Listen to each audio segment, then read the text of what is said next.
மரண தருவாயில அபூ ஹுரைரா இருக்காங்க. அபூ ஹுரைரா ரலியல்லாஹு அன்ஹு மரண தருவாயில இருக்காங்க. அழுதுகிட்டு இருந்தாங்க, தேம்பி தேம்பி அழுவுறாங்க. அபூ ஹுரைரா எதுக்கு அழுவுறீங்கன்னு கேட்டாங்க. நீங்க எதுக்காக அழுவுறீங்க, ஏன் அழுவுறீங்க கேட்கும் பொழுது அவங்க துனியாவுக்காக அழுவுறீங்களா, துனியா விட்டு போக அழுவுறீங்களான்னு கேட்டாங்க.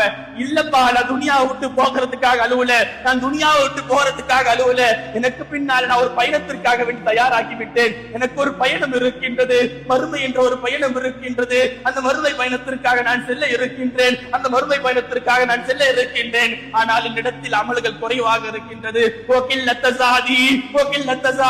மறுமைக்குண்டான அமல்கள் என்னிடத்தில் ரொம்ப குறைவா இருக்கு ஆரம்பிச்சாங்க. யார் அவர்கள்? அபூ ஹுரைரா. யார்? என்னை விட சிறந்தவர்கள் அவர்கள். அபூ ஹுரைரா யார்? என்னை விட சிறந்தவர்கள். உலகத்தில் அதிக ஹதீஸை அறிவித்த அபூ ஹுரைரா அழுவுகின்றார்கள். என்னிடத்தில் ரொம்ப குறைவா இருக்கு அமல் அழுதாங்க. உங்ககிட்ட அபூ ஹுரைராவோட அமல் அதிகமா இருக்கோ, அதனாலதான் நம்முடைய கண்கள் அளவில்லையோ? நம்மிடத்தில் அபூ ஹுரைராவோட அதிகமான அமல்கள் இருக்கின்றதா? இல்ல அல்லாஹ் நம்மை சொர்க்கவாசி என்று அறிவித்து விட்டானா, சுபசெய்தி சொல்லி விட்டானா?